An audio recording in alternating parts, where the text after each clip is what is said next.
How good do you guys think Doublelift is? Like, is he actually having a really good split, or is it kind of just like he's the only one doing anything, or is that like cope for me?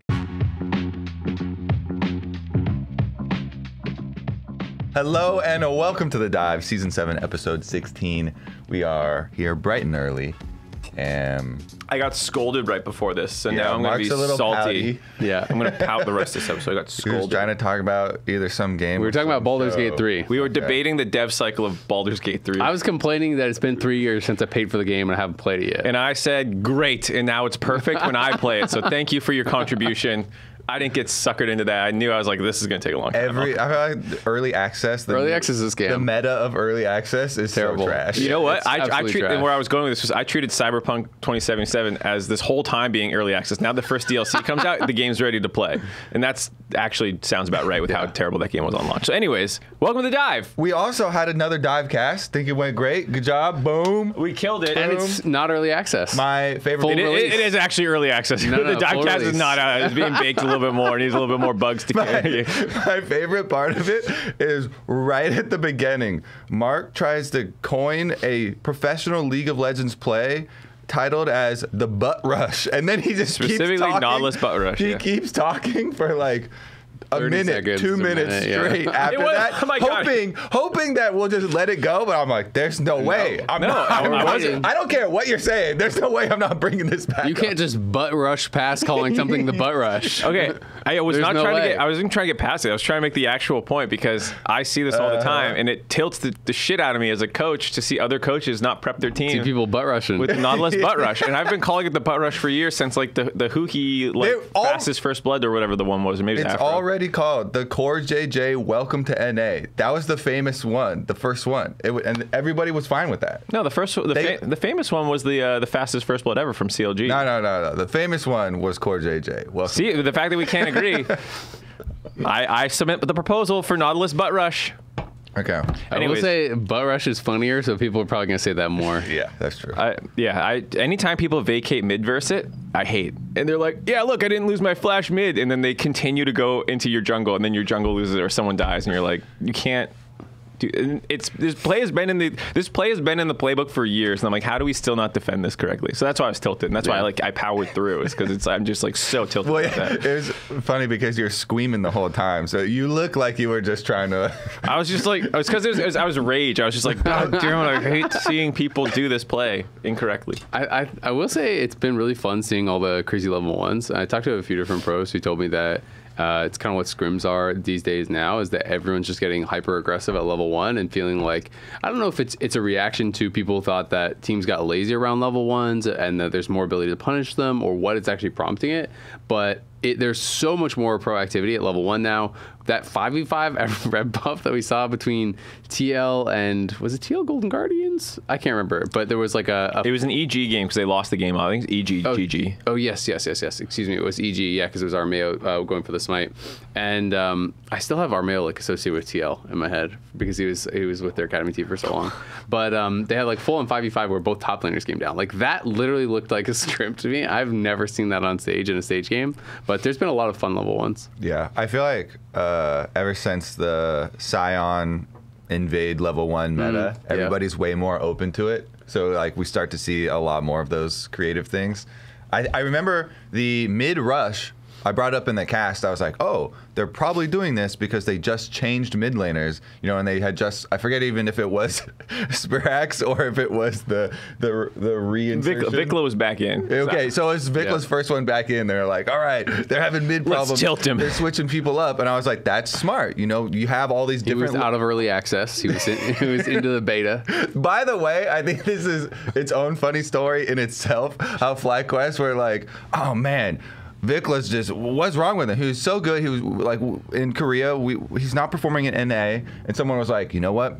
Let's just sub him out for one game. We'll unplug and then plug him back in. Power cycle him. And then, whoa, he works again. I swear, that's how you fix like 90% of problems with technology. Is just power cycle it once. It's probably okay. Have you tried turning it off and on again? Yeah. And that's what they did. That whole thing, though, on the real was so troll. Like, their whole announcement, they're like, oh, this was pre-planned when they came out. I'm like, this was not pre-planned. You made a whole announcement video that Spirax was coming in. They said he's coming in versus NRG, but if it was pre-planned, why were you not just saying Vicla will be back tomorrow? We're doing one game. Like, I just made it seem so unbelievable that if Spirax came in and goes APA mode and they just slam their first game that he's coming out. I don't believe it. And the most unbelievable part to me is in the second one, they say the reason why he was put in the first place for one game is because he was doing so well in academy and just deserved the opportunity. No, you don't do that Make-A-Wish stuff when your playoffs is on the line. Yeah, it was like You're the not most important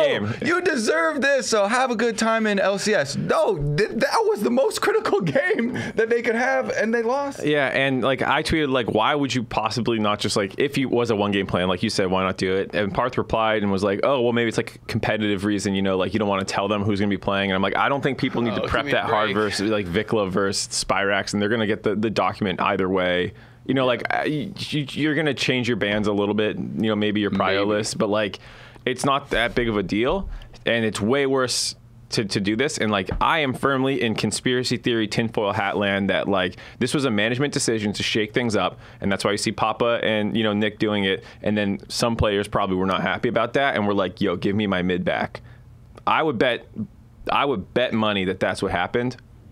We need an investigative report. We'll ask someone on the team later, but I've been in situations where management decides like, let's do a thing, and then the team is like, we don't like that thing, change it back now. Yeah. And that's probably. Or they're like, oh, we lost. Yeah, or they were just like, that wasn't worth it. Simple. But, yeah. I mean, it's obviously they're going to be under a lot of pressure, right? Because this team did invest a lot, not only in their roster, but they were going pretty big on content. You know, they hired Ovally, they got LS sponsored, and all this sort of stuff. Like, they obviously thought they were going to have a really great split and wanted to push it. They do their whole music video, which is obviously very funny now. FlyQuest Summer is not looking so fun. I bet they're having a great time. They're at the beach. To be fair, we also thought they were going to have a good split. I thought they were going to be great. I thought they were going to be top two pretty much guaranteed. I predicted them second, but I thought, hey, if this team really clicks, if Vicla has a good split, I remember saying in the Power Rankings episode, they could win the whole thing. He didn't have a great split, but they still are miles worse than I thought they were going to be. And now we're going into week 6. And they are pretty screwed. Like, they're 2 games back with 3 games to go, and they have lost the tiebreaker, the head-to-head against 100 Thieves. So, like, there's very few situations now where they can actually get severely through. screwed. Their last game is also against C9. So even if they... And TSM, who's on his hair, they have to play, I think, as well. Yeah, it's not an easy strength of schedule. I think it's one other, like, playoff-bound team, maybe Energy. But, like... They're basically dead in the water. Like, you need one of these insane parlays where it's like we 3-0 and the other person doesn't 3-0. They go 0-3, or at best 1-2 if it's Dignitas. If it's 100 or Thieves, like a 3-way tie or something. Yeah. There's like a couple scenarios, but they're all these kinds of insano. Like, we 3-0, they 0-3. This other thing happens. So, yeah, most likely playoffs are. Actually, Immortals has an easier chance. They have an easier strength of schedule, and they have better tiebreaker scenarios, I think, actually available for them. So it's more likely that, and I think they play, Dig and 100 Thieves play directly. So one of those teams is going to pick up at least one loss to be in the parlay bet. But yeah, it's an outside shot from a 9 and 10 to do anything. Yeah, it's incredibly unlikely. So do we want to just jump into the teams? I'm down. Final week of the regular season. Unless you want to talk about this little interview with Froxon talking about how for a long time, especially people complaining about patch changes is where you see this come up. It's the one tricks, exactly. It's people complaining about patch changes for their main, and then they're like, whoa, no, why are you nerfing my 55% win rate Shaco or something, for example, when, the win rates are inflated just because only people who main Shaco play Shaco. So a disproportionate amount of the player base has hundreds of games. My champion is no P. It's just that I'm so incredibly skilled, and everyone else who plays this champion is so incredibly skilled. Exactly. So it should be 58% win rate. Only the most classy of League of Legends players play this champion. Basically, he just Froxon, by the way, is a designer. We've had him on the show before. He did an interview where he was talking about over the course of 1.5 to 2 years, he's been compiling this data that shows that the balance from the one-trick ponies, basically, of higher win rates, which is true, is completely balanced by a bunch of noobs playing the champion, and so there's no meaningful increase in win rate except for Katarina, which is 0.4% higher. Damn. Yep. Because of all the Data Katarina is mains. ruined. But Katarina mains, they're the ones who win. You know, they're actually the classy League of Legends players. They are the true. I feel like people just always underestimate the amount of like, I don't want to say bad players, but like normal players playing the game. So that's better. Yeah, like, oh yeah, of course, like the Diamond Katarina main probably does have better win rates specifically, but then, you know, that's the 0.1% of the player base. You have the other 99.99% of the player base who's not, even if they know their champions well, they don't know the rest of the game well enough to like exploit it correctly. So it doesn't matter if you're one trick at one champion when you're playing in gold. And there's just way more gold one trick Katarinas than actually high elo ones. And I would honestly say that it's like, you know, you mentioned a gold one trick or a diamond one trick. It's like those people generally don't have a higher than 50% win rate. Like those people are in that ELO because they can't climb, right? Because they lose half their games and they get to the ELO that they kind of belong in and then they're stuck there, right? It's like, it generally, like the one tricks that have a ton of games and really high win rate are only the like challenger players, you know what I mean? Who can like, because basically everyone in challenger is like, you know, a much higher win rate usually. That's just like the nature of actually climbing to the very top of the ladder. It was really fun. I did an Are You Smarter Then? And I did like a bronze question about like what's the highest win rates in bronze. And I was like, when I was pulling the data, I was like, this can't be right. The highest win rate champ's 52%. And I was like, I'm in bronze. Yeah. Because like just the win rates are so much lower. And it just took me a second to calibrate. I'm like, how are there only 6 champs with a positive win rate in bronze? It's like if you look up challenger win rates, which is just a garbage data set anyway, but I've had people reference this as like, you know, you should only look at the challenger because it's just, there's not enough games, I mean, right? the data set is just too small. Exactly. There's not enough data points. And then they'll all be like turbo high win rate, right? All because 58% win rate champs. Exactly, because it's like challenger players don't only play against challenger players, and those are the best players on the ladder, right? So they're also playing against grandmaster players and some of the top diamond players. And it's a players. gradient. It goes all the way down. Yep. Like you're referencing diamond players. The diamond win rates are all higher than plat win rates as well. So Yep. But it is interesting data to know, right? And it's one of those things that it's like, I appreciate that he did this because it is something that is talked about constantly in the community. Anytime there's a nerf, especially for a more niche champion that isn't as like, you know, widely popular like a Shaco or a Katarina or whatever. So, you know, it's definitely good that they have that data and that they're looking into it. All right, so do you want to start top to bottom or how do you want to do this? What if we went bottom to top? What if we were crazy? Sure. Yeah, let's start at the butt and then rush to the top. Okay. Well, why are you trying to rush past the butt? I'm down to linger. Okay. At the booty. It's not a butt rush. It's a booty linger. a butt linger. Immortals popping off 2-1 in their last week. Maybe a little bit too little, too late, but Tactical having a good season. Unironically, when I'm on my cast, I was trolling a lot and messing with you, Azale. I do think he's been good. That Again, was Mark's completely serious analysis, by the way. Somewhat, but I am being serious now. I think he's been good this season. Good doesn't mean even all-pro. It doesn't necessarily define mean good. Good is like... Is that top 5? I think he deserves an LCS spot. Like, he played well enough that I hope to see him in the league So he's next a top year. 10 LCS AD Explain carry. good in a more interesting way than just good. Like, what was he deserves good a at? spot. Okay, I think Tactical has been the only person that they can play around. Balulu's too inconsistent in lane unless it's on like his hyper-specific champs. Solo's a weak side player. Kenvi is really struggling in the jungle.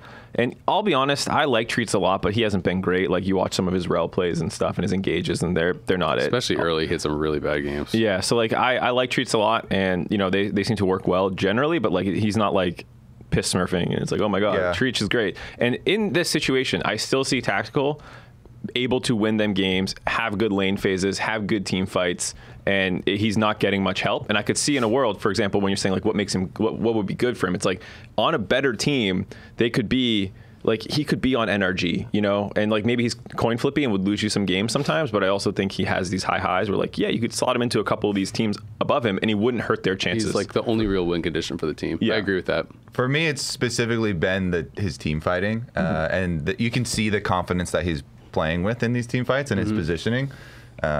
There obviously have been a lot of bad games for Immortals, but I definitely agree that he has had a lot more really good tactical games that you remember back to like the TL tactical time, you know, when he was first coming up with Core JJ and stuff. Better than his TSM was the last team he played on. Like the TSM days were not good. So when he was on Immortals, I was like, oh, Tactical's back. But It's also hard to look good on a bad team. Like generally for AD carries, if you aren't really doing well individually and having, I mean, you have to have highlight moments, right? Because if you don't have highlight moments, generally, you know, your game is going to be a product of how your team is team fighting. And when you lose almost all your games, you won't lose almost all your team fights, and you know it can look really, really bad. Similarly, you know, an AD carry who's maybe middle of the road but on the best team can look much better than they actually are. You know, when you're winning every team fight, and you're just kind of like moving to victory. Specifically, people peeling for you and soaking skill shots. This is my biggest pet peeve, is like everybody turbo flames the AD carry after you got shot with an arrow or something, and everyone's like, oh my god, he did move out of the way. And I was like, there was a Nautilus right in front of him 2 seconds before. What happened there? And he probably thought his teammate was going to soak the arrow or something like that, you know? Well, speaking of the Nautilus stuff, that play, the bot dive where Kenvi stuns a minion into the wall instead of the champ, and they give a double kill back. It's like, that should have been, for any other team, a game-ending play where you kill the AD carry and then you re-dive onto the Nautilus and you kill the bot lane as the wave crashes, and they're like, so far, like we've seen so many games end at that moment in time, but because it's Immortals, they hand a double kill back over, and it just becomes crazy. There's actually, just in this last week, I can think of 2 dives where Tactical got super griefed in bot lane. There's the one where, yeah, Kenvi wall stunned a minion into the wall instead of the player on Poppy. And then there was another game where I believe it was Treats on Rel did like a flash engage. He pulled aggro and then he flashed forward to do the crash down, but he went too far, so he got out of turret aggro range, and it went on to Tactical, and Tactical died. And it was like, should have been an absolutely free dive. And so it's like, that's just in 1 week, right? And those are examples where it's, you see other teams get into a winning position through bot, and the game can just be completely over, right? Like where you get completely zoned off, you're so far behind, and it's just like, all right, it's a done deal. By the way, I highly recommend everybody bind the target champions only key. It's very, very helpful. I put it on my mouse even. As long as you remember to turn it off afterwards, especially if you're a jungler, so you don't like, you aren't unable to smite Baron or something in target jungle camps. That's an easy solve for tower dives. Well, tower dives are the big one when they're hiding behind the turret. Or do you like hold it down? I use it as toggle, so that's why I specifically emphasize the remember to turn it off afterwards. Because when I first started doing it, I did have some of those moments where, you know, I couldn't smite a jungle camp or something. It never happened on Baron like it did to Yankos, but I was like, oh, I know exactly what happened because, you know, I'd gone back to Raptors or something and been like, wait a second, what's going on here? Or one time it happened when I couldn't. Raptors are so evasive. I couldn't click on the lantern to get me out, and I was like, oh shit, because I turned it on to go into the skirmish, and then like, you know, I needed to get back out, and we were still in it.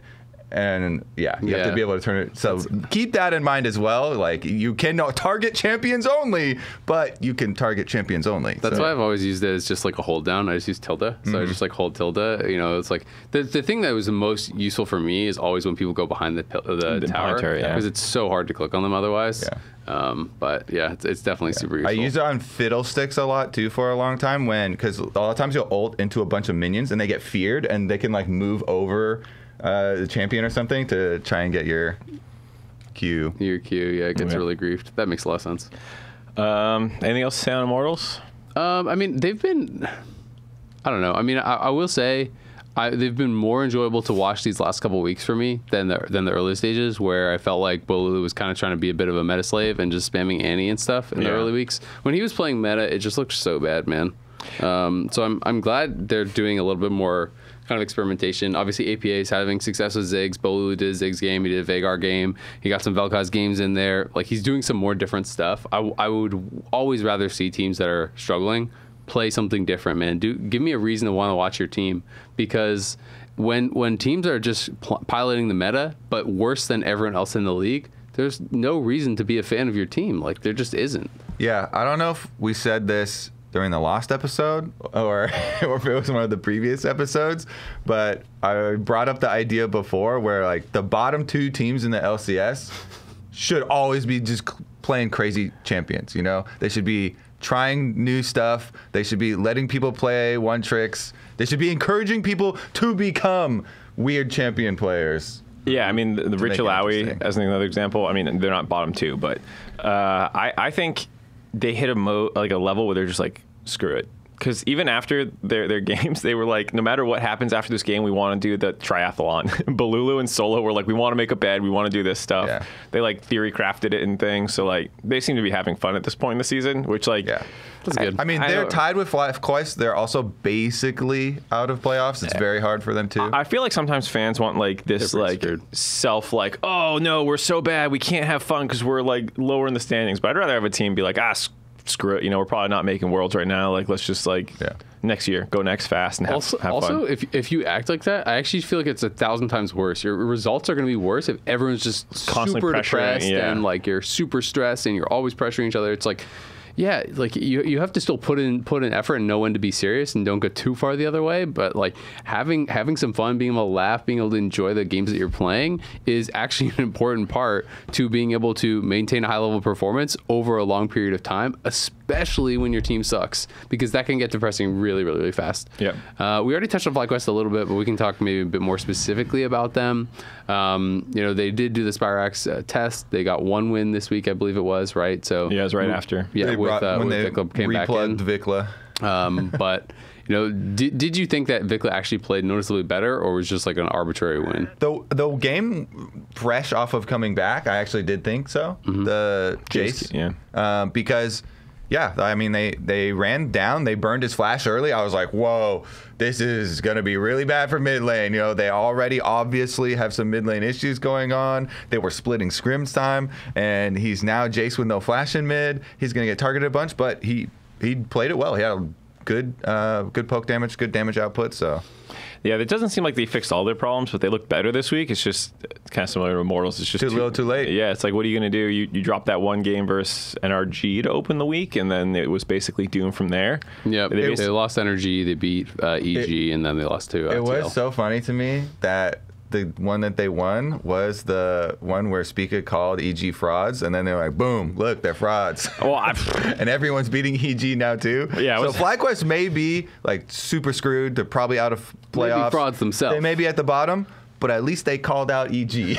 and then they would beat them. And EG can feel real bad about that when they go into playoffs. Yeah, when they end their last round robin on like a 6 out of 7 losses, they and still have double the wins of FlyQuest. Oh, shade, right? There will be double. Yeah, I mean it's like. The EG game was good, and I do think Vicla definitely played better, but it's also one of these things where I'm just like, I remember when I was watching that game, and I'm just like, damn, what is EG doing? I will say that is the trollest bot fight I've seen picked in a long time, where they literally just did Dragon. He's there. Your bot lane lost sums in an earlier trade, so you're down summoners. It's a 3v3, and you pick the fight anyways. It is like the worst decision I've ever seen made. It gets turned around. They basically lose perma prio bottom, and then Vulcan just sits mid the entire game. So like 5 minutes straight, he was. That's literally something people get chat restricted for, like flaming their teammates after that. They're like, Dragon global noise just went off. Okay, like they're there. I'd be so tough if I was Jojo. I was like, great. So I just have to lane versus a Nautilus now too. It's 2v1 mid the whole game, and it's like, did FlyQuest really do anything that great to win that game? It's like looking at. Did you make a great player and make a big boo-boo? It's really more in the latter category. So it didn't really actually give me that much confidence for FlyQuest. At the time, I felt like, oh, wow, they are being way more proactive. Specifically because Spica was like, boom, bottom, boom, top, boom, bottom again. And so I was like, oh, my gosh. Yeah. I mean, but I'm a kind of glass half full type of. Vulcan and Spica, I think, did do a good job after EG trolled the bot stuff. But they just went mid over and over and over and over and over and over. It was like ridiculous. And it is starting to feel a little bit like a lot of people have said, where, when I talked to some pros earlier, and obviously, like, I think it was Doublelift kind of called the EG frauds, Spica did on the dive, and I talked to some pros earlier in the season, and people were just basically saying, yeah, EG's going to fall off because there's no way that JoJo can keep carrying them this hard. And I was like, well, I think EG looks pretty good. I think the other people are doing pretty well. But it is starting to feel that way because people are just throwing so many mid bans and then sending everything mid over and over and over. And it feels like no one's behind JoJo. Like, even in this game, I'm like, okay, yeah, bot went bad, but Armao was late to every single play mid. I'm just like, man, if your mid laner is clowning on the other mid laner, if he's slamming him in a 1v1, you just got to stand behind this guy, give him some wards, or be there to counter gank, like take the 2v2 and win it, and he can really run away with the game. But there were so many circumstances, it feels like, over this, 4-game losing streak, I think, that EG have now? Yeah. Where it's just every game, go mid. Everyone's just doing the same thing, just everything to stop JoJo. And no one else is really getting anything done. So it feels like I am losing a lot of hope for EG as far as their playoff hopes are concerned. Damn, you hate FlyQuest so much that you took the game there to just start talking about EG instead. True. What a hater. Yep. To finish off with FlyQuest, they're doomed. On to Dignitas. Unless you have more, I don't know. Nope. Okay, good enough. Dig versus 100 Thieves. Who do you want to talk about first? Dignitas. All right, Dignitas. Because on the graphic that we have in here, They're lower. they're lower. And they Also- are probably worse right Also, now. they're more. To me, it's still like even losing games, they're still really fun for me to watch. Even if they pick Alawi and Alawi just is turbo useless and he's just racking up like 6 deaths super quick. I mean, that don't game care, was man. horrible. I don't care. At least He's on Alawi. At least they are a team that is one of these teams leaning into the philosophy we talked about, where let's play to what the players really feel their strengths are. And Rich clearly, wants to have these counter pick matchups to dominate topside. The Gwyn, the Alawi, all these types of things. And they did find success for a while there. So I still really like watching them play, especially because Tomo had some really big standout fights. Now, in a lot of the losses, it's definitely looked a lot worse. But you know that this team does have higher highs and can have these bright spots. So it makes the games exciting. Plus, they have the highest combined kills per minute of any of the teams. So it's always action-packed. So it's always fun. That's true. I mean, Dignitas of days old would just slow lose games, maybe make one play. Doesn't work. Not the new dig. Not the new dig. They brought Poom in as well this week. Didn't turn anything around. I think Diamond was struggling. I understand why they maybe tried to make the move. I don't know behind the scenes how important Diamond is for like shot calling and stuff, because he had been playing with Tomo for a long period of time, and they clearly lost that synergy with Poom coming in, and it didn't seem to actually change anything. And like in my head, this team makes sense where you have Rich, this crazy topside guy who gets resources in the draft and game to like get him ahead. Jensen safe farming mid, bot lane's just kind of like scaling up, and like it could work, but like none of the pieces are working well enough, it feels like, to actually consistently pick up wins. Yeah, I mean, they went 0-3 this weekend since they swapped in Poom. I would have to really think about it, I guess, to be more fair, but my gut reaction was they just looked worse, right, with Poom. I do think the bot lane as a whole kind of looked worse. It could just be a bad game, because it was definitely not only about the bot lane. Like, the K'Sante game this weekend was horrible. He got solo killed.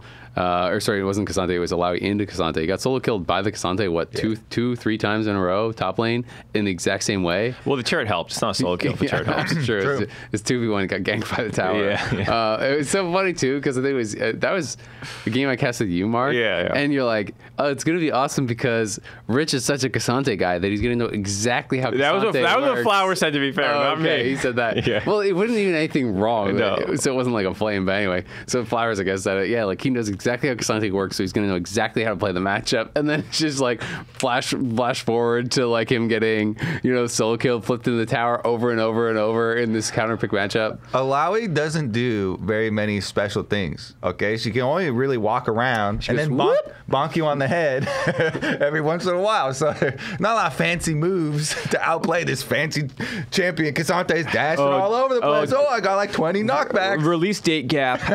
I will say, though, I think it was you who said on the cast, too, is like, this is not a surprise. Like, since Kasante's release, Q3 into like W knockback into turret, it's like, we've seen this. It's Gragas top. It's literally just Gragas top. And people are like, well, there is only 2 range minions, but maybe I could walk up and hit the tower. Yeah. And to your point, that was not Poom's fault. Yeah.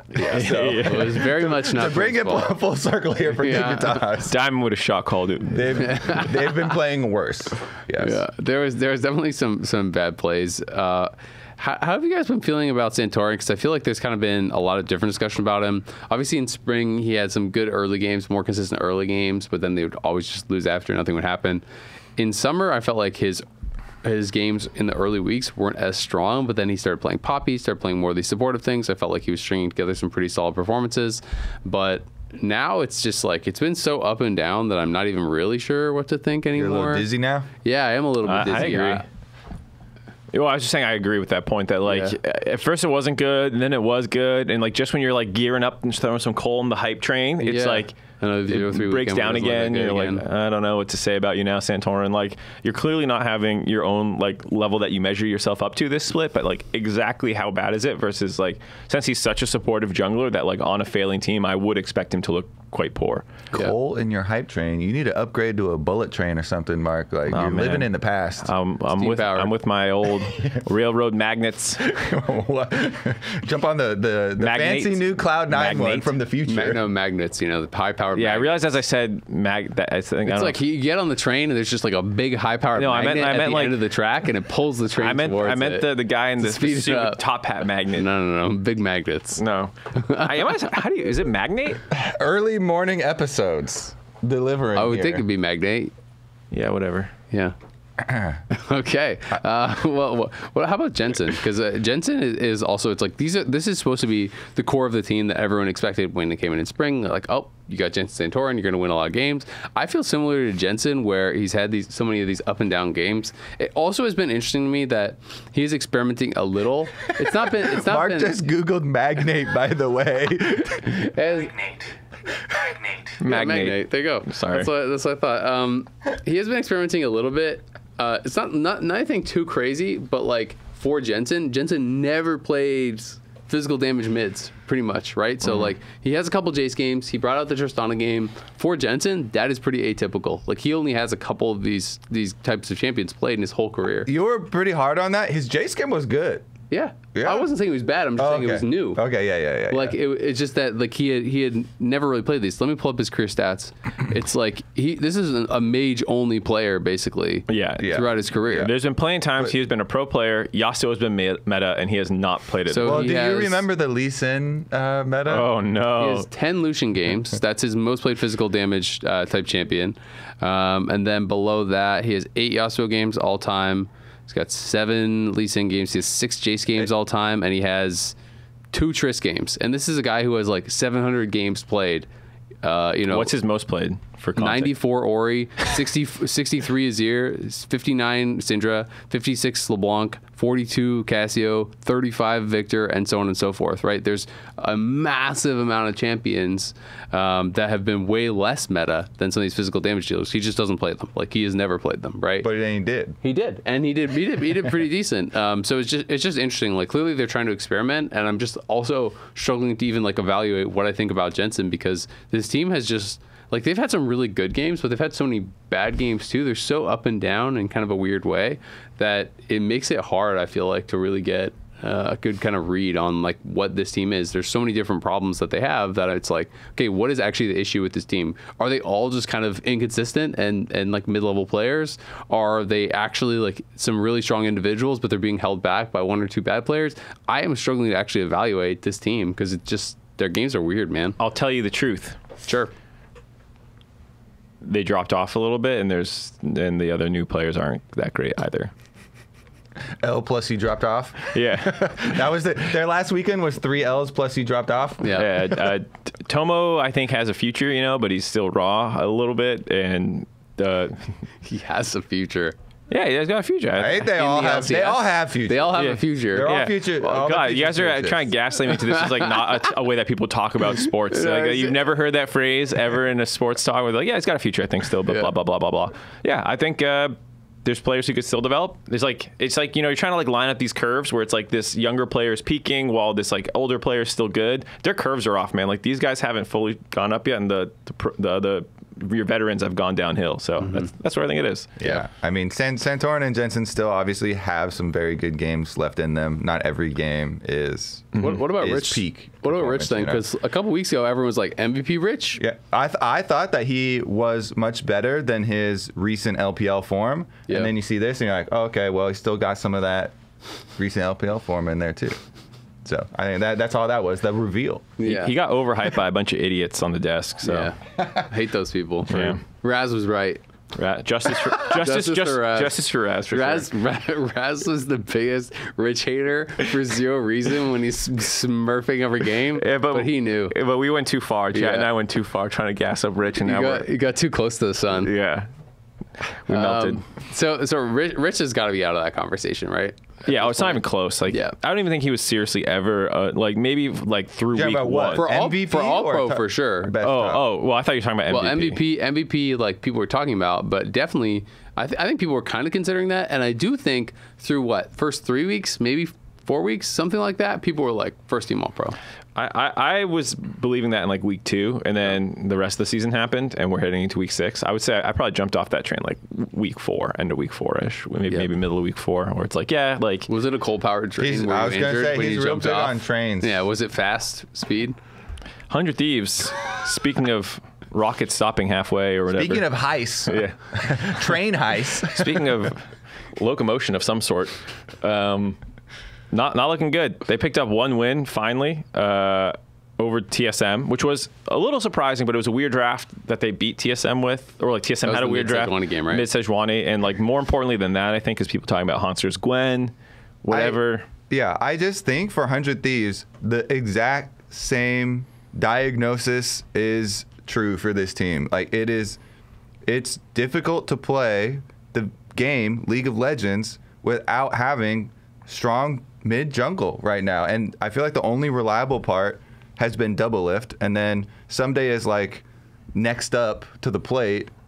So I feel like somebody has not done And anything. It's been a while. Yeah, that's what I'm saying. Yeah. He's the next one up to the plate, and it's like it's been a while. Yeah. So I just feel like this team relies so heavily on bottom lane on Doublelift because of that. And I know we had a long discussion about closer, especially involved in how you play League of Legends with a mid jungle that doesn't have this sort of priority and isn't proactive, and it's really difficult. Yeah. I do think Closer played better this week. Even the Lee Sin game where they ended up losing, I think, against C9, and he didn't get any kill participation. That was definitely better. That's something I always harp on, too, is his kill participation. And, like, people were flashing his abilities and then dying, and it's like you don't get an assist for that, but clearly he helped get that kill because he forced the flash, and you're like, stats don't tell the whole story, huh? Yeah. But it was better, but, like, our expectations were pretty low. Yeah. And at the end of the day, you got to pick up wins, and they weren't able to do it. Yeah. Really, I mean, like again, they went 1-2 their last 2 weeks, and they've dropped in the standings now to 7th. And even if they win out, you know, it's hard to get above NRG and TSM, who are 2 games ahead. So Yeah. And Quid had some good games, but there's no consistency here. no. Yeah, I mean, I think there kind of is consistency, but it's like bad. You don't want to admit that that's your level, or Yeah, I mean, I think the reality is the 100 Thieves actually, to me, feels a little bit different than the other teams. I actually feel like they are pretty consistent. Like, it's only Doublelift doing almost anything on this whole team, and the rest of the team is kind of sucking, to be honest, right? Like, Someday used to be even just considered like so good in lane at the very least. I don't even feel like his lanes are going that well individually. You could say that it is like a picks thing because he's not playing like a lot of carries. He's probably not getting counterpicked that often and whatnot. He's mostly just playing Cassante and whatnot. But I don't feel like he's had great lane performances. He hasn't been that big in team fights. Almost every game, 100 Thieves, like the 100 Thieves traditional game to me feels like drafting for late game, Doublelift and Busio maybe getting a kill or like doing okay at some point early game, everyone else losing, and then you go into mid game and either Doublelift has now been put behind because everyone's focusing him, or they like just lose a team fight and then the game's over. Like there's not really a lot going for this team, and the games feel very similar to me almost every time. Yeah, I think the times that they win and do well, it's usually because there wasn't that much mid jungle pressure, and Quake can farm up, and he does farm very well, and then he's like sometimes decent in team fights to that point. So it's like, yeah, if we make it late without falling too far behind, sometimes we're good, but their early game has been so bad that doesn't happen very often. How good do you guys think Doublelift is? Like, is he actually having a really good split, or is it kind of just like he's the only one doing anything, or is that like cope for me? Because I feel like he's I think he's actually good. playing well. Yeah, Yeah. he's playing well for sure. Yeah, I don't think he has much help around him, and I think on another team it would be more obvious how good he is playing. I don't think he's going to get an All-Pro nod because there's too many other good AD carries in the league right now. But he's sort of held back by his team. I feel like this level of performance on a winning team could get you an All-Pro. Would be All-Pro probably. Yeah, but it's just too hard when it's like, all right, well, lost. I don't know. I feel AD carry is pretty hard right now. Pretty crowded up there. I feel like a lot of the All-Pro stuff is going to be pretty tough to vote. Someone was calling into Hotline League with that, saying that they thought All-Pro was really hard, and I was like, I don't know if I agree. I think it'll be easier than people think when you finally like sit down and dig into it. I think, like, I mean, I guess it's just like off the top of my head, like for example, I just immediately started thinking about top lane, and maybe once I actually start really like thinking about it in that way. Yeah. But it's just interesting because there's so many names in top lane that you expect to be like in that conversation that probably just aren't. And maybe, you know, after I actually look at it, you can just start Xing names off the list very quickly and kind of come to that point. But I think a lot of the people in some of these roles didn't have the seasons that you would expect, right? You know, when I think about top lane, it's like, okay, well, Fudge has been not, I think, his usual dominant self. Rich had a really strong early split, but maybe it's kind of fallen off. Impact, it's like, well, how good is he? Like, you know, his team's doing horrible, but he's been like, okay. You know, someday, obviously, like these people that, you know, would probably be up there, you can start Xing names off the list, but it's just interesting because it's like, okay, Licorice for sure, I think should be up there. Fudge is probably still up there off the top of my head. Summit. Yeah, so it probably is that 3, I guess. Yeah, because then the order is maybe a bit difficult, but I guess it's just like I was thinking in my mind, like there's all these people that normally should be up there, and I think just aren't when I look at it closely. Fudge hasn't dominated the way he usually has, and the people who might have taken his throne, being Revenge and Rich, have dropped off a lot recently. I think Revenge hasn't been terrible. I think he was a little overrated through the first round robin, just because EG was doing so well. I think that Impact is not as bad as FlyQuest is. I feel bad for him as well. I agree with that, but like, is he good enough to bump any of those out of the top 3? It's the same thing for the Doublelift argument that I was just making. Like, I think you're playing fine Impact, but like your team's dying around you, and like going even in lane is not going to get you like even or slightly ahead in lane is not going to get you an All-Pro nod for me. When I think Summit, Licorice, and Fudge are legitimately helping their team win games every time, and they have more help. Blah blah blah. But that's how I feel about a lot of the positions. Though, like when you really sit down and think about like who's been consistent. Start Xing names off. Yeah, like some people just haven't been consistent enough across the whole season. Yep. Okay. Well, we can jump up. We just did 100 Thieves Dig. That's obviously the cusp of playoffs. Now we're kind of into the teams that have all clinched already. TSM. They are sitting at 8-7, but 3 of those losses were with Ruby. So they're 8-4 with Insanity, which is pretty damn impressive. All right, I'm gonna say it. Insanity MVP candidate at least. I've been sneaky pushing this for a little bit, and it's unfortunate that they lost that game. That game kind of drops it off a little bit. The hype train was really building. I feel like if he had another sick game to end off the week, it would be. Peaking, but so in waiting room we did like a stats deep dive to try and like build a case for him as well as like some of the other MVP candidates, and like he has the hardest case I think statistically because he hasn't dominated his position. Like JoJo, even with the downturn, still insano stats and stuff like that. Blabber obviously crazy, Berserker pretty good. There's other people you can kind of build up. Yeah, Insanity's laning phase isn't that good. On average, he's down 6 CS at 15, for example. Yeah, and he's like pushing and moving with his team, and he's not like trying to like sit at turret and harass you or anything like that. And like you can build a narrative angle because of like the win rate with him, but I think he's very valuable to TSM, the team that he is on. To me, MVP should always be best player in the league. Yeah. Yeah, I think so too. And so like it's a tough case, but he might get some nods because I don't think there's a clear third candidate. Get votes. He's going to get votes for sure. And some people do vote by, most valuable player to the team that they are on, right? And that argument is very strong. That argument, I think if you're someone who votes that way, I think absolutely. To me, for me to really like legitimately consider him for MVP, I think he has to have a great final week against a really tough competition, right? Because he plays both C9 and EG, so he's going to play MNS and JoJo, who are what most people's top 2 mid laners are in the league.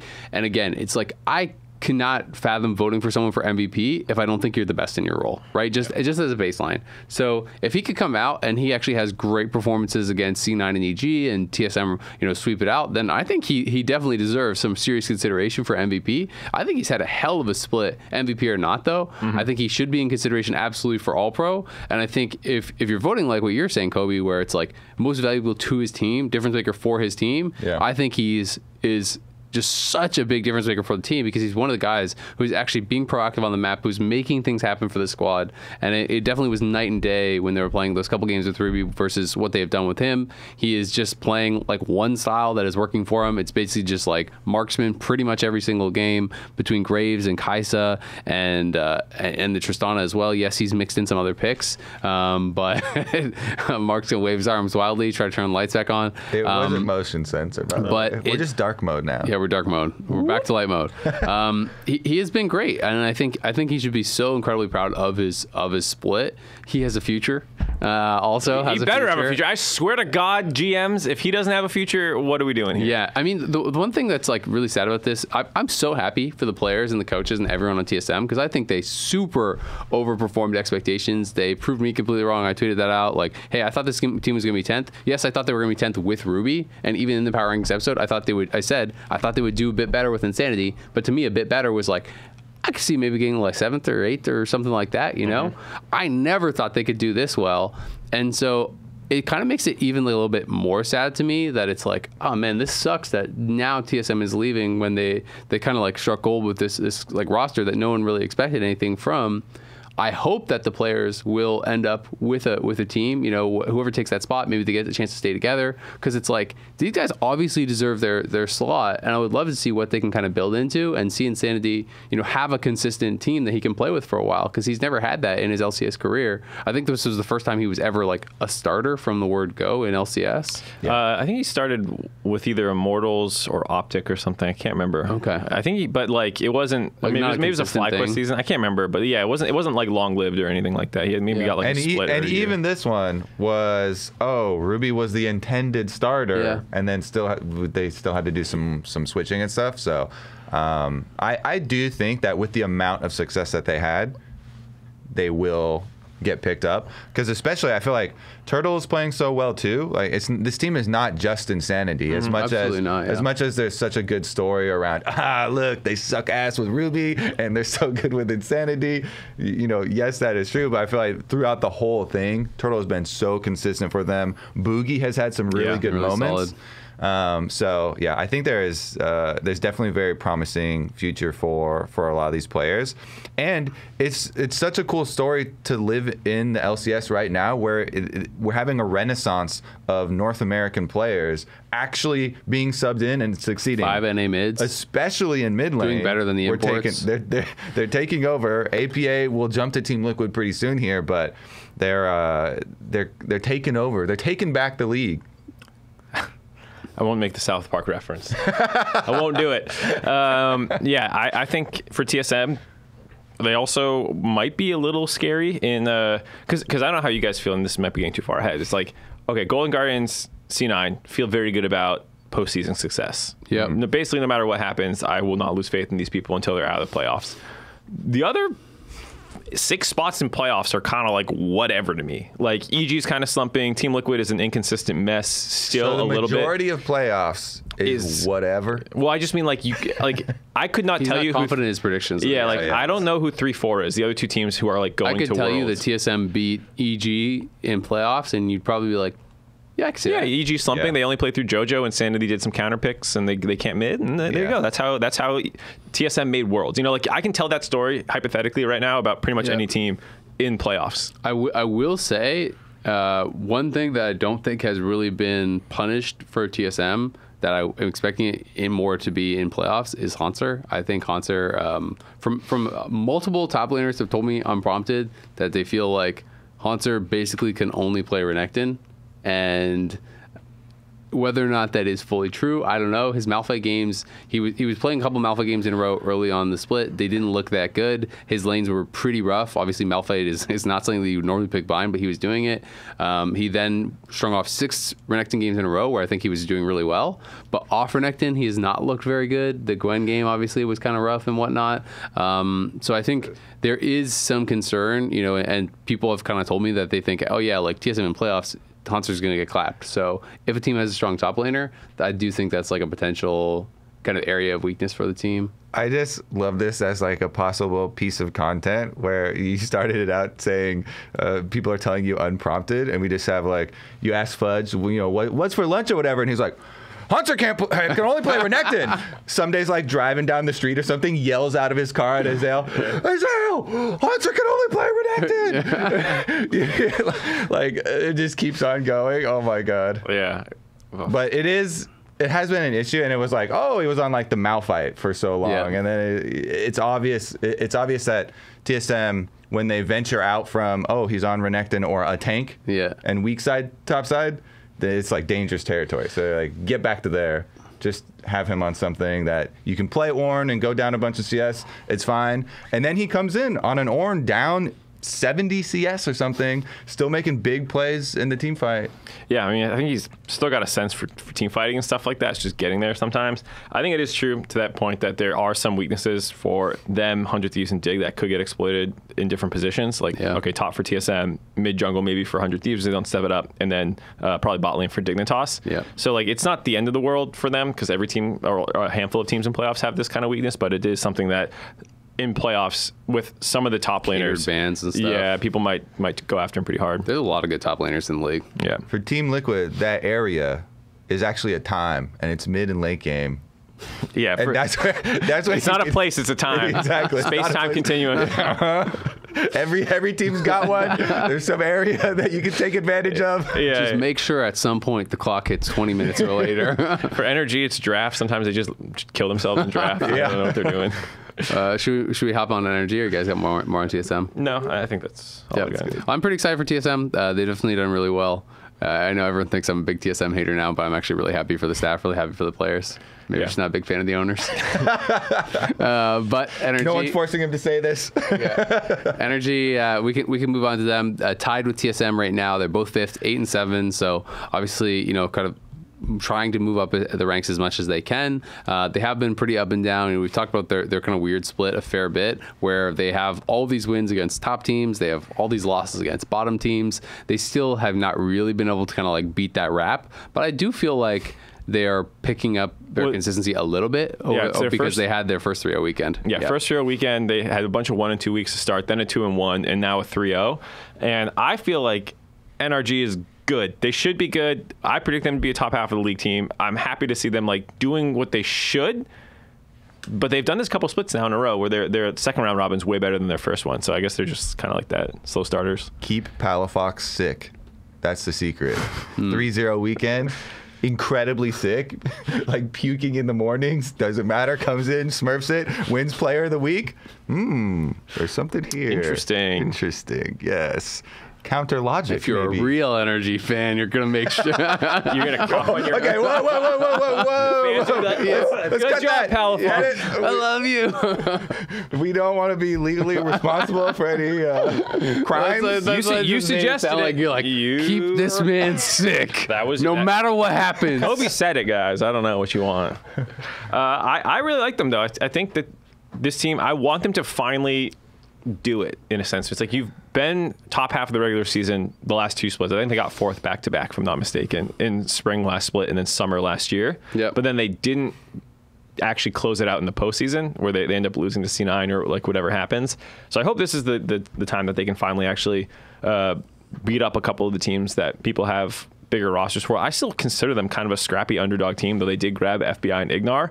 Like the top side of the map being Contracts, Dokla, and Palafox is really cool. I'm talking about the NA mids, like they're not, or like the NA native talent angle, like they were the original ones that like kind of kicked off this resurgence, I think, if we're being honest. Like summer last year, after being basically 10th place in spring and just improving, I think generated a lot of that fan hype around like, hey, look, we got some talent here. And so like I would love to see them finally actually like close out with a good final week here, finish top 4 again, and then like go beat some teams in playoffs. They have C9 on Friday, so that's obviously going to be perfect. Their high-rated Wednesday team. Rather.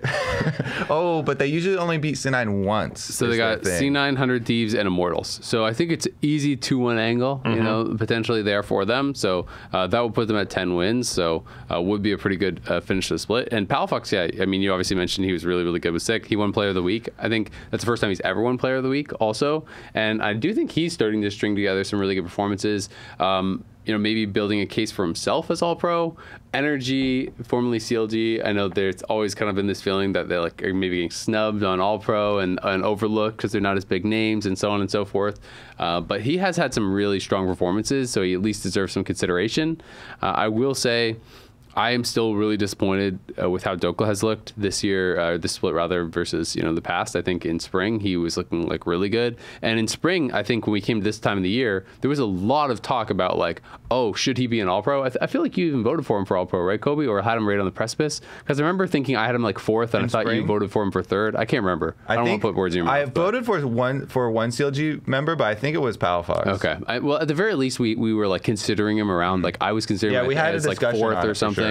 And so I can't remember if you voted for him or not, but it doesn't matter. He was like in the conversation for All-Pro, and this split, when I start thinking about like Xing off names, of thinking about who he's better than in top lane, I'm like, are you like the 8th or 9th best top laner in the league now? Like who's he better than? His gold difference at 10, which is like lane phase gold difference, is second to last in the league. Only better than Solo. Okay, so yeah, to me it's like I would probably still have you over Solo and Hanser. I'm struggling to think of anyone else I would put him over, because I don't think he's had like a single really good game. I think he's been better recently. I think all the NRG guys make it hard on themselves to get All-Pro nods because they're so inconsistent. Like this team will just. But Dokla has been consistent. He's just been not good. Fair enough. This split. But even Palafox, like, yeah, he won Player of the Week this week, but like 2 weeks ago, what was he doing? They all have that kind of problem. FBI contracts always has good stats, but then you watch the games and it's like, okay, you had a 15 kill game that you couldn't close out. Like that's actually not a good thing. Yeah. I think the whole team makes it hard. But Dokla has been, it feels like the biggest underperformer. Whereas like everyone else had the high moments, I don't think he's had as many high moments this split. Yeah, I mean FBI to me is like also consistent in like his issues. Like the criticisms of FBI, I feel like have remained the same for a while now.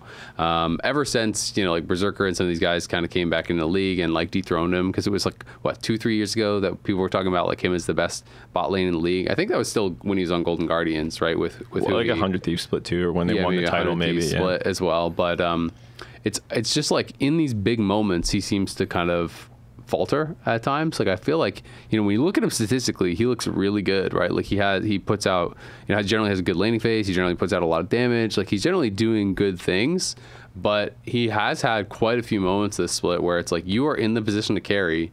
You are the guy who has all the gold, and then you just have this really dumb death, right? And that is something that is so punishing. The game is about 80 carries later in the game, like almost always. So, if you make mistakes in team fights, if you give up a silly death, that can completely cost your team the game. And I think that is the big criticism of FBI, and that's like something that I think is kind of separating him from the top of the pack. I mean, even just looking at the plays that this team makes in their individual games, sometimes you'll have an amazing play followed up by what in the hell was that?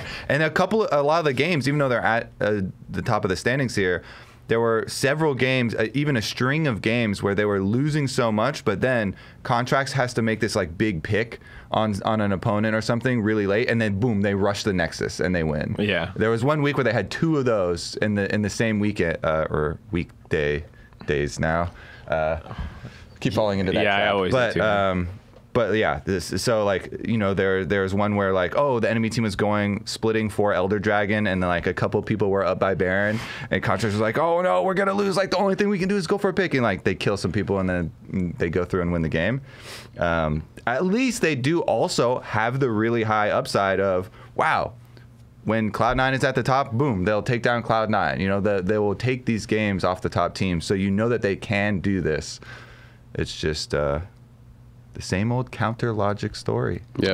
I mean, it's funny though. It's like highest DPM in the league. One of the highest damage percentages in the league. Like he is statistically doing the things that you would still want an AD carry to do, but it's just these big mistakes. But it is something that makes them so fun to watch as well, and has made them really fun to watch in playoffs, because there's always kind of like the upset watch for Energy, right? Because if Energy is having a really good day where it's like they're flipping their coin and it's all coming up heads. Actually beat anyone. They could take down any team in the league in a best of. So I think that is what makes them really, really fun to watch, because they have a lot of explosive players that at their best are incredible. Contracts obviously is that same way. We've been talking about a lot of the other guys, but Contracts at his best games can just be so 1v9.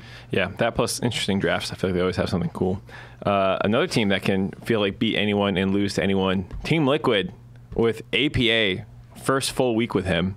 This is 5 games now total, I think, if I'm not mistaken. They look so good with him. And the Ziggs bans are deserved now. And even other people are starting to play Ziggs. And it is really fun to watch, especially because we get these little, interviews and APA talking on his stream about like comms in the team are still basically non-existent.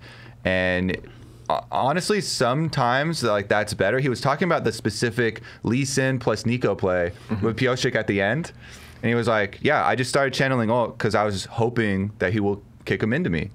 And Pioshik does, and that's just like knowing League of Legends and being able to rely on your teammate is on the same wavelength to create some of these plays. Yep.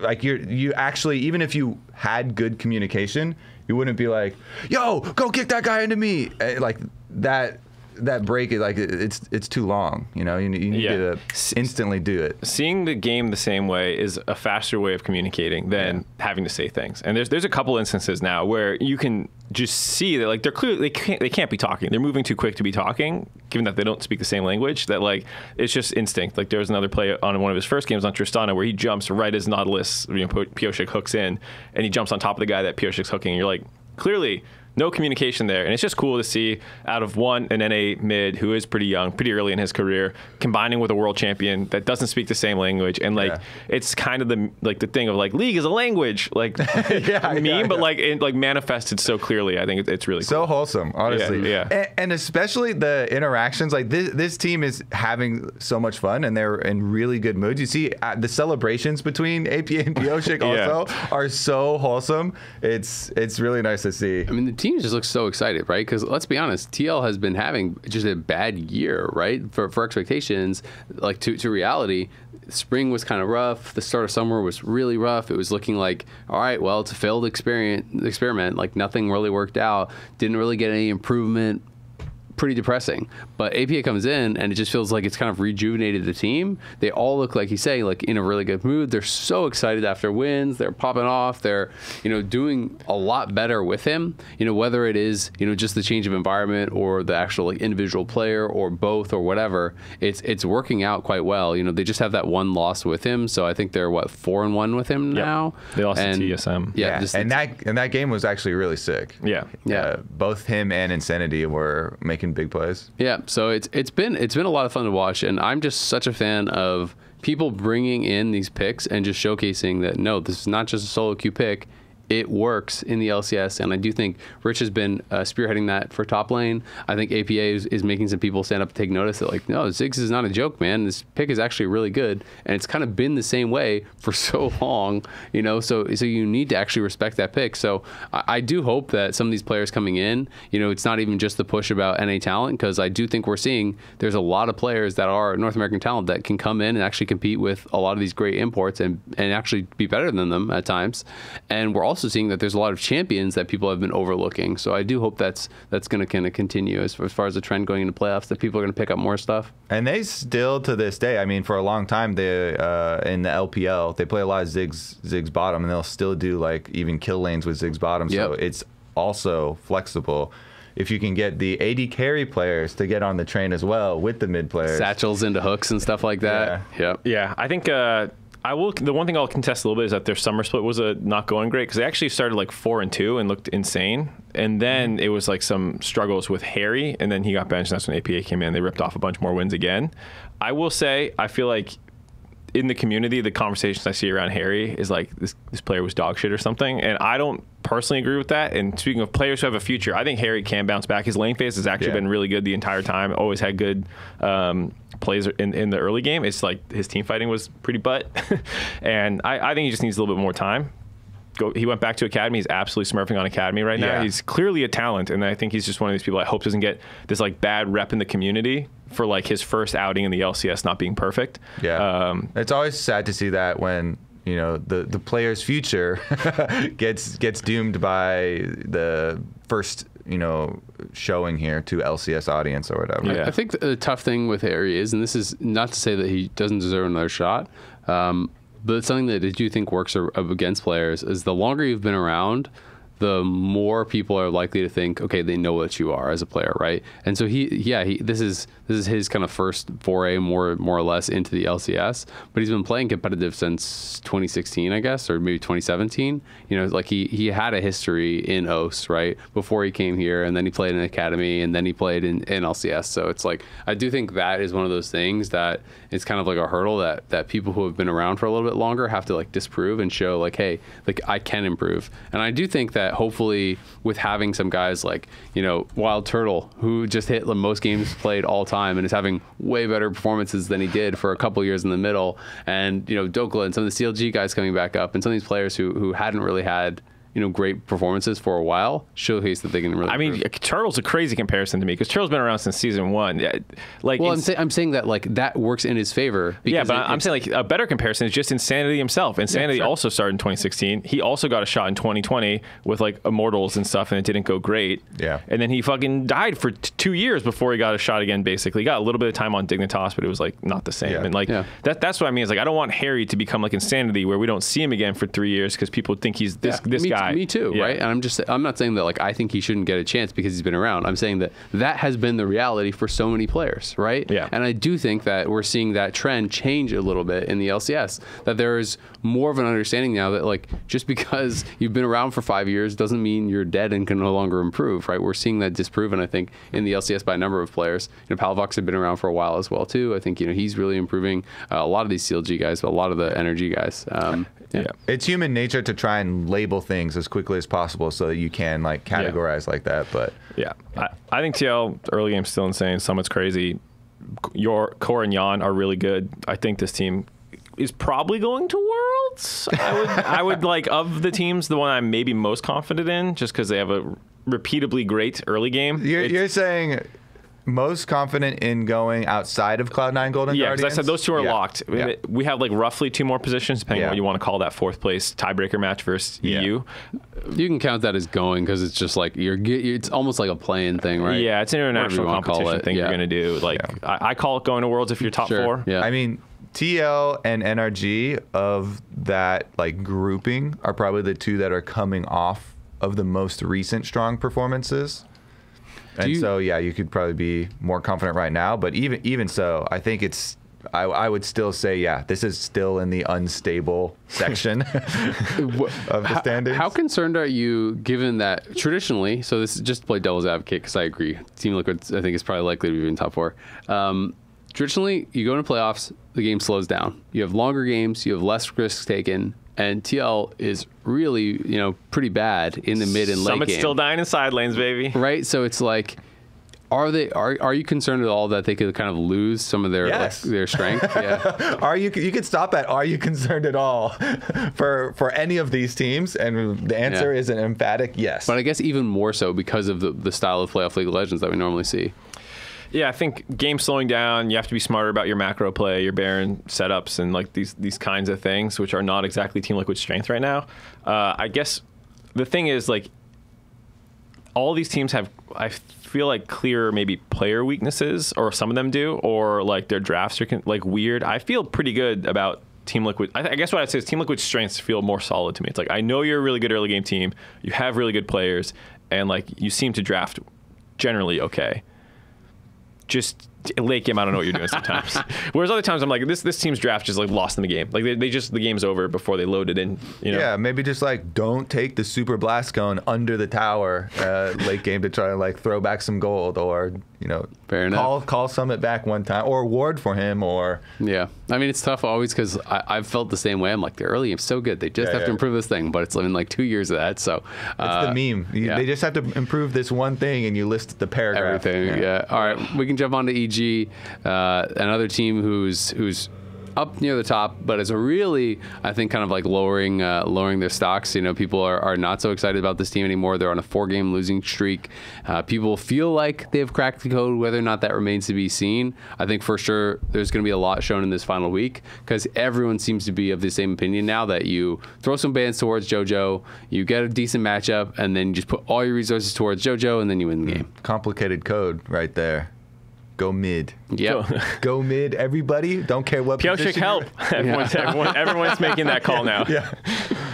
It's a good call. It works very well against EG, apparently. Yeah. I think this is a struggle for them. The one I'm most disappointed in is their bot lane, because Unforgiven, in terms of like, you know, gearing up to make a player, like you start building narratives around a player and what they're doing so well. Him and ELO were doing very well, it felt like. And then the wheels kind of came off a little bit through bot lane. It feels like, obviously part of it is Not the wheels. I don't know, why is there so many car and Put just the wheels back on. Yeah. the lug nuts came Been off. shoveling coal all day into this train. Yeah, we got no wheels. Shovel some coal into the wheels. Duh.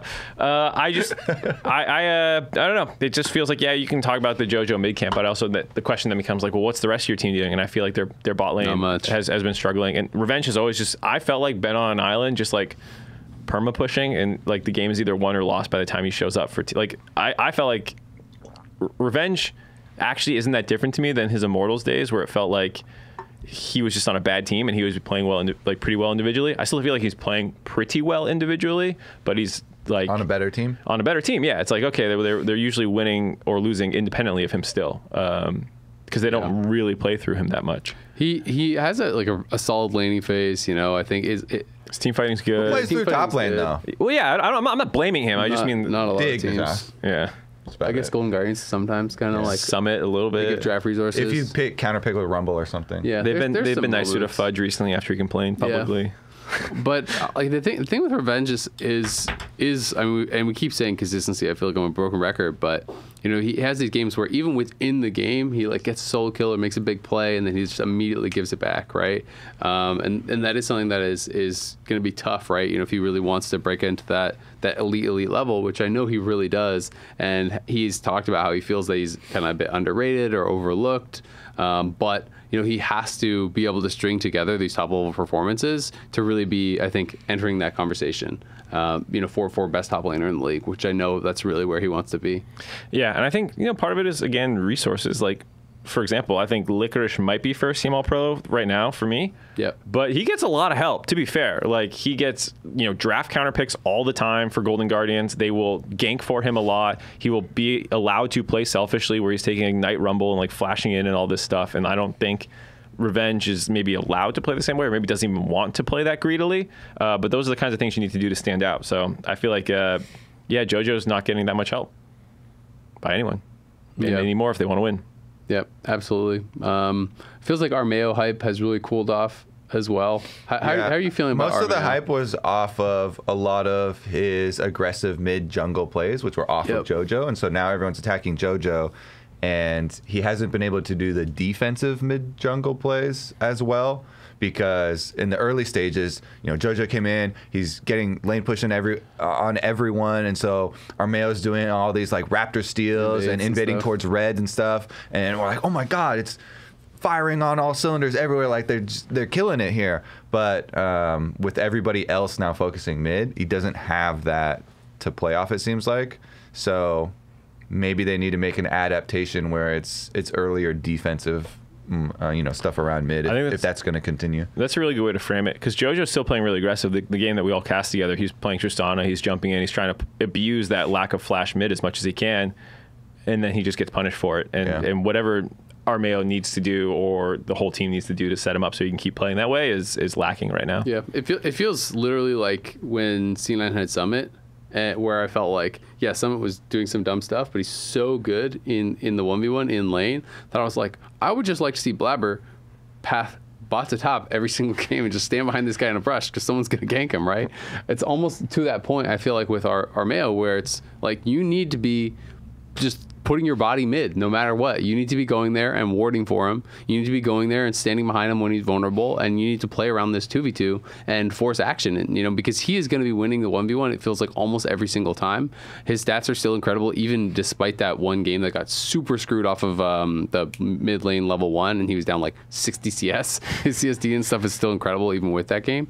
But, you know, I just think they need to play more for a 2v2, and I want to see EG come into this final week and pick aggressive 2v2 pairings that they can really play for and try to enable their strengths instead of like shying away from that. And you can do that a couple ways as jungle. You know, you can work with coach to like draft pushing lane so you can go invade and track enemy jungle. So then JoJo knows where enemy jungle is because you invade. You don't have to kill the enemy jungler, but you either fight them off of a camp or you secure, you know, like the Raptor ward to know. So JoJo knows he can play to Raptor side at least in his trades and stuff. And so, yeah, I think there definitely are angles while people caught EG in this like fraud charges and they're like, everyone's like, wow, EG's not beating those allegations. That was true last week. I think they can come up with a defense still, though. You know, they can call a new witness time. Exactly. to the stand. I call Lisa and LeBlanc to the stand. I mean, they do have a pretty winnable strength of schedule this week with Immortals, TL, and TSM. Like, they're kind of direct competition. So I feel like this is the real fraud watch. Whereas, like, last week was their very hard week against GG and C9. They should have lost to FlyQuest, but they did. I don't know, whatever's going on there. But these are like your direct competition to stay above them in the standings. If they beat TL and TSM, then they can really earn like the third seed, right? Yeah. You can start getting confident that they could actually beat those teams in playoffs. Yeah. So I feel like this is a really big week for them to not drop any further in the standings to your direct competition. We made it to the top. We did it, guys. The long climb, 70 minutes in, our best two teams in the league. Thanks, guys, for watching. Who likes to talk about winners? Golden Guardians are really good, and I like them a lot. This team is so well balanced. I love their strategies. I love their prep. I think they have multiple people. Their biggest problem right now is like, who do you pick for MVP candidate? To the point about like they might not get that many first team All Pros except for Licorice and maybe Huhi. But they're so well balanced, it doesn't feel like any of them are like really directly leading the charge any more than River or Gory are. I think Gory's insane. He might overtake JoJo if JoJo has a terrible first week for me in my first team voting. I feel like Gory's incredible. In terms of stats, he's like right behind him. Basically, he has like 9 CSD or whatever instead of 11 at this point or whatever it is. You know, so like I think I really like Golden Guardians. I just I mean, in the beginning of the split, we were looking at it and we're like, yeah, you know, the team's still playing pretty well coming back, but Stixay's really got to step it up. And then Stixay starts like, you know, winning games solo, Elder Dragon fights and 2v1ing people in the back line. And we're like, oh my God. All right. Well, that's what we had on their checklist, and then they did that. And while some games you can have an off game for River, or you can, you know, someone can make a blunder, then you'll have someone else step up. Like Licorice is like, you know what, we're actually going to win this one, and then they do, and you know, then they get their 10 wins and they get their celebration, and they deserve it. Golden Guardians. Yeah, I think that's the reason why we're so confident about Cloud9 and Golden Guardians at the top of the standings here, I feel like. I mean, it's cool. If you guys didn't know, they had never had 10 wins in the history of their org. Even when they made it to finals and whatnot, they'd always finish at 9. They now have 10 wins. So technically, there's a small asterisk there that like we've never technically acknowledged, which is they've played in splits that had more than 18 games. And during those ones, a couple times, their game score has been higher than 10. So modern format. But they've never had a over 500 record, which has been shorthanded to never winning 10 games. And to be fair, in 18-game seasons, they've never won 10 games. And so like it's like too messy of a history of like the League of Legends format to just try and put all those caveats. We played best of threes, and we played different yeah, we had like 27 games one summer randomly. You know, so it's like, all right, easiest way to say it, they never won more than 10 games. Yep, they've never hit that in this format at the very least, right? Yeah. So it is really cool to see the development of this org, and they were just like perennially trash for the first long time. They were back-to-back 10th, perma 10th, and they were doing it in Academy and LCS at the same time. They were just racking up double 10ths. So it is really cool to see how far they have come. You know, from there, they also started 0-2. It was against really tough competition. competition. They lost to EG and Cloud9 to start out the split, but they have beat both them in the second round robin. And since then, it's like they're 10-5, but they're 10-3, since that start. So they're on a really, really strong run. I do think, I'm quite excited about how this team is going to be in playoffs, and I love that they have not lost their identity from MSI, which was, I think, a lot of people's concern, is that this team was going to turn back into a pumpkin, that they were, just Licorice is having some good games, but surely Licorice is still this like bad player that we saw in FlyQuest and whatnot. He's not the Cloud9 guy, but it really feels like they have been able to find that improvement and kind of just like solidify this new style for themselves. So it's really cool. And I just want to give so much credit to Huhi. I feel like Huhi is such a binding force in this team, and all the players talk about it in the interviews, and the funny little tidbits about him screaming at them or whipping them into shape, or telling them to play more aggressive. It's so funny when he beats them down physically and emotionally. So spikes his coffee at them. Yeah. And they come on, they're like, "Wow, I didn't know who he was so aggressive." But he really, you need that in in teams like this, and they obviously also, we had that episode where they came in and we're talking about how they play with confidence, and I just feel like they've fully stocked up on confidence, and they've got reserves as well to carry them through. So, yeah.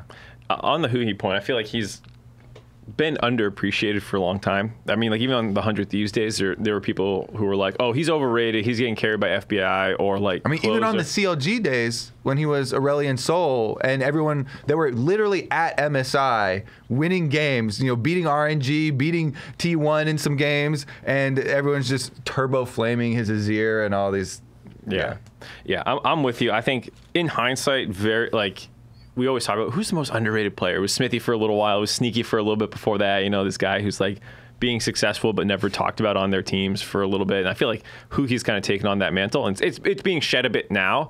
But like looking at how great his career has been, borderline top 10 all-time player in the LCS, probably should be on that list, especially now attending MSI again and things like that. So he's also just a hilarious person, like one of the nicest people in the LCS off camera to talk to. Yep. I'm glad that he's kind of getting his shine finally. I mean, I'm a really big fan of Huhi, but I do also think it is a little bit of an injustice to just talk about like this split and how good he is without also referencing the fact that I think he's also just individually playing better in the games. I feel like, right? I think that a lot of the value that people talked about him before was always just the intangibles and what he's doing outside of the game and his leadership and how he helps the team improve and his shot calling and all these things. Everyone's like, yeah, but his mechanics are kind of bad though. But I do think his in-game performance has been at a higher level this split than it has in a long time for anything that I can remember. Even thinking back to last split and playoffs and MSI and whatever, it feels like he has more of those oopsie moments where, something looks kind of pretty rough. But I do think that he has had very few of those this split compared to the past. So I think he's really stepping up, and I think that it's not just about the value that he's adding to the team outside of the game and whatnot. Like, you talked about him as a potential MVP candidate. Like, I think for sure he should be all pro, like guaranteed he should be all pro support.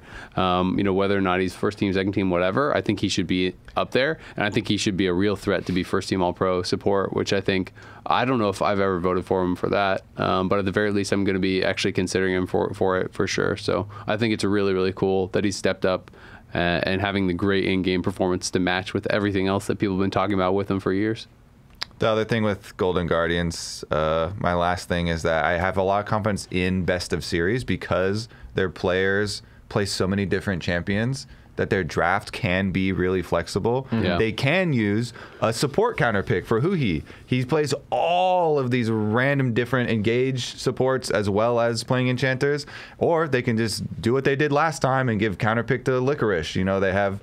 They have a lot of versatility in draft phase as well. So that I just feel like it doubles down on playoff security. Yeah, and we've already seen it before with this group of guys. They were great in summer, spring playoffs. That's true. They were great in summer. Yeah, they've been great in summer too. Second place even. Cloud9 is also great in summer. In first place.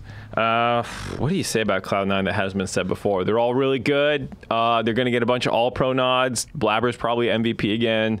He's continuing to rack up accolades for his best North American player ever. What about slow build. Fudge conversation? That's what you could say. That's new. How are you feeling about Fudge current position? Current form, because I feel like Berserker is playing out of his mind.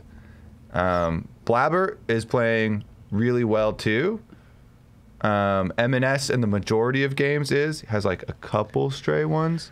I feel like if there is a point to attack, because we're identifying attack points on every single team basically, or attack times for some teams, I feel like Fudge might be a conversation starter.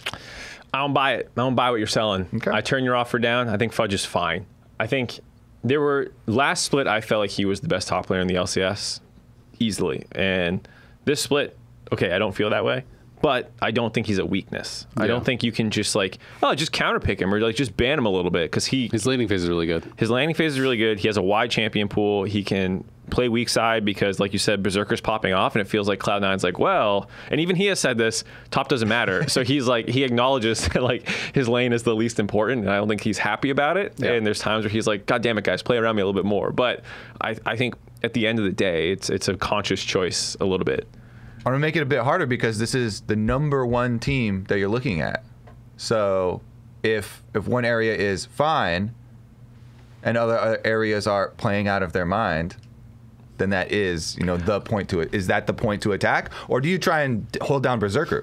Do you say, oh, we're going to take the EG approach and like we're going to, instead of throwing everything mid lane at JoJo, we're going to throw everything at Berserker and just try and, mid-rum down there super early on. We're going to have 4-person tower dive ganks on Cloud9. Like, what is your strategy to go at Cloud9? Because it's not an interesting conversation to be like, nah, they're just the best. Okay, I'll give you this. There's two ways, right? You can try and hold down a team's strengths, which we were saying is Berserker, or you can try and attack a team's weaknesses, which is kind of being suggested as Fudge. I actually think M&S is maybe the most volatile and exploitable. Like when things go bad mid, it feels like it can also spill over to bot. Whereas like if you kind of slam Fudge, even like it doesn't stop the Berserker problem. Yeah, he's still top. Yeah, he's still top. He's still up there. It's like great. Summit, maybe at 20 minutes in, your cannon will be fed enough to like one-shot Berserker, which is a worse solution to me.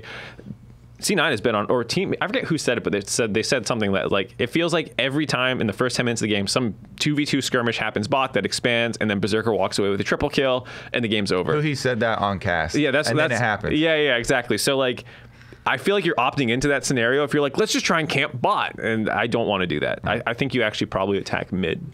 But M&S is really good, so it's not easy, but it feels like you can counterpick him and something weird can happen. That is the difficulty with Cloud9 is they don't have, I think, there's not a clear way to attack them. Their drafts are pretty flexible. They have strong players across the board. Like that's why they are the #1 team right now, right? Is that they are really good. And to the Fudge stuff, I think that, Fudge has not had the kind of split that he had last split, where it's like you said, he was clear #1 best. I think he's still been solid. He's still been a really good player, not an easy point to attack, but he just hasn't had those big moments, right? He hasn't had those games where he's just completely taking over like he did in spring. So I think that's kind of what has been missing, for summer. And I'm not sure, what he would attribute that to, but he just hasn't had that same kind of level of dominance. I would also say the same is absolutely true for M&S. I feel like M&S has not had that same level of dominance that he had in spring. That's why I think Cloud9 has had a bit more of like a muted split. I feel like they have not looked as good as they did in spring. Berserker, of course, is still doing really amazing. I think their bot lane is solid. They're not dominating in the laning phase, but it does feel that this is just like the best 5v5 team in the league, right? And that is kind of really what I attribute a lot of their success to, is they're all really solid individuals, but they coordinate for team fights better than any other team does in our league, right? They seem to be of one mind when they go for these 5v5s. They really know how to create space for Berserker, and Berserker, I think, better than any other AD carry in the league, when he is given that space, he sees his moment, like he sees his window to be able to take over a game and to be able to change a team fight in a way that not a lot of other players can. And that is what is so exciting about watching him in these 5v5s. And what he was talking about in that cast is that it's just like there's that Berserker moment, and you always kind of have to watch out for it, where you give him the tiniest bit of space, his team is going to create some space for him, and he's not just going to play it slow and play it front to back. He'll find that moment to flash in on your carry and trade and get that kill and like really change a game. So I think that is the difficulty of trying to attack Cloud9, and it's like that's why I think Golden Guardians has lost to them so many series in a row, right, from MSI and multiple times in spring playoffs and even further back, and that is why it's going to be really tough to, I think, really to solve for them, because everyone, I think, has to have a great performance to take down Cloud9 in a best of 5. Yeah, I think The one thing I'd say that was also different from spring, it's not just the solo laners are playing slightly worse, which I agree with, but Blabber's playing a lot better, actually, I think. Or not better, but better meta for him. Like, for example, most play champs in spring, Wukong, Maokai, Elise, Vi. Most play champ this split, Kindred. And it's just like, oh, whenever Blabber can play a real carry, it's night and day. Not like it's bad before, but it's just like you remember why this guy's the MVP. So I think didn't have an MVP split out of him last split, just partially meta reasons, partially how they were playing the game. This time, I think easy step up from him. Did you know he's 13-0 on Maokai? Oh my god. A real carry, Mark. I love this pasta. Yeah, it's actually so good because it keeps extending. Yeah. But yeah, he definitely is playing super well, and he is playing well, and Cloud9 is succeeding more when he's playing towards Berserker and towards bottom. As frustrated as Fudge is, guess what? The game that they lost this week was the game to Team Liquid where M&S and Blabber both went topside. M&S went up there with the Lissandra. They couldn't dive the Kennen. Kennen ultimate stuns Fudge, so he can't get in range, and so it's only Lissandra damage. That's not enough damage to solo the Kennen under tower. Then he dies, flashes out, and you're just like, we just lost so much tempo in the game by having, you know, our mid-roam spent up topside that now you're going to lose stuff on the other side of the map, and now the game's going to get out of our reach. It doesn't matter how well Berserker played in that game on the Ashe, which he's making Ashe look like it has mobility or something, you know, with this positioning in these team fights, and is playing it really well, but they couldn't pull back. So, yeah, I mean, he's playing well and is playing better to bottom side. It's true. More important lane. Yep, hard to debate that one. Well, I think that's going to wrap it up for us for now. And remember, if you're watching on YouTube, hit that subscribe button on YouTube so you don't miss an episode of The Dive. You can also check us out on Spotify, Apple Podcasts, Anchor.fm, and make sure you keep sending those questions on Twitter, #TheDiveLOL. LCS regular season split concludes Wednesday. Wait, well, it doesn't actually conclude on Wednesday. I was just reading the script. Conclusion starts on Wednesday. The start of the conclusion, the beginning of the end. Here. He reads. Thinks we finished on Wednesday? It's the last week, and the last week starts on Wednesday with Immortals facing EG in game number 1. We'll see you there.